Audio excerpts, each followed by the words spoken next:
එපා. මගේ දරුවට ඉන්න දෙන්න.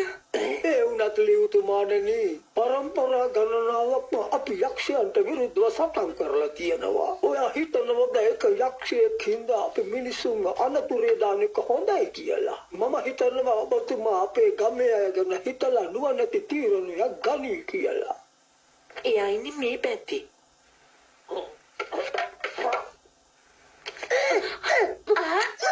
ආනදකද මම ඉන්නවද ඔයාට?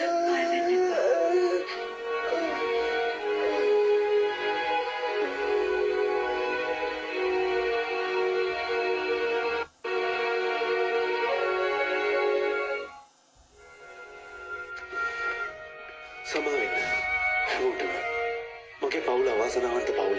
ඒක මම දන්නවා.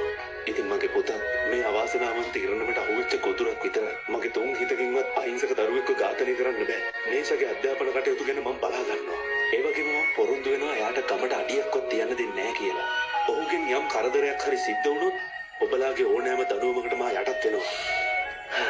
මොන වුණත් කතාව මේකයි. අවුරුදු 3 යා ජීවත් වෙන්නේ. මහා ශාක්‍ය සාමතුමා බුදු වැටේට ශාපයක් කළා. ඉතින් තව අවුරුදු 3කින් අකුණක් වැදිලා එයාගේ ජීවිතේ නැති වෙනවා. ඒ ශාපේ විඳින්න පුළුවන් කෙනෙක් නෑ. මම සාමිතුමාට ඒක ගැන තේරුම් කරන්න උත්සාහ කරනවා. බය වෙන්න එපා මගේ බිසෝ. මම අපේ දරුවව ආරක්ෂා කරනවා.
මහා ශාක්‍ය සාමතුමා තුන් ලෝකෙන් ඊතරුණු ලෝකය තමයි මේ. ඉතින් මෙන්න මේ දොරටුවෙන් අපිට පුළුවන් එයාගේ ළඟට යන්න. මහා ශාක්‍ය සාමතුමනි මේ මම ඔබ වහන්සේගේ ගෝලයාටයි. හායි ඔබ කරපු හැලත් ඔබට තේරුම් ගියාද? ඔව් මම දන්නවා මම ලොකු අවුලක් කරගත්ත තමයි. හැබැයි ඉතින් ඒක මගේ වැරද්දක් නෙමෙයි. එපා නිදහසට කරුම් එපා. මා බලන්න ඔයා මෙච්චර කලින් හිටියේ. මට මාව එපාලානේ හිටියේ. මොන කොලමද මේ? මෙයා තමයි ජැන්සන්යු. මේ දොරටු බලාගෙන ඉන්න තියෙන්නේ මෙයාට තමයි. අපි නම් මෙයාට කියන්නේ බලාකුළු වාදී කියලා. අනේ ඇත්තට මම ඔයාට බඩේලිය කියන්න. කොහොමද යාළුවේ? අර නම් මුදිලා කතා කරන්න පුරුදු වෙනවා. මං ඇවිල්ලා දෙයියේ. මේ මහත්තයා තමයි ලී ජින්. සෙන්ටන් පාසලේ ප්‍රධාන. ඇත්තටම මට සන්තෝෂයි. අපි සමරමු. මට යාළුවෝ ඉන්නවා. හරි හරි. වාඩි වෙන්න.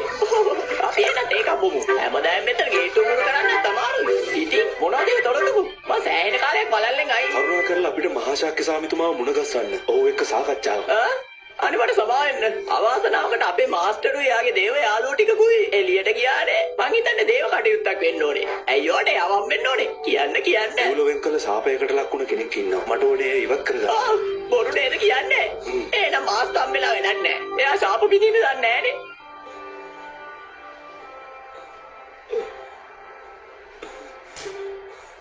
මෙහෙමයි කතාව. මේ එක දවසක් එහි කාලයෙන් අවුරුද්දක් වෙනවා. ඒ කියන්නේ අපි එහෙට යනකොට ගොඩක් ලොකු කාලයක් ගත වෙලා. මං කියන්නේ අපි පුළුවන් තරම් ඉක්මනට මෙහෙන් යන්න ඕනේ. සමහර විට අපිට පුළුවන් වෙයි යා වෙනුවෙන් මොනවා හරි කරන්න.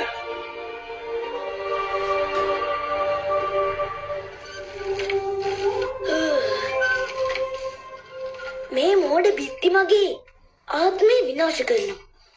හිරකාරයෝ පවා නිදහස් වෙලා යනවා. යාළුවොත් මේ විනෝද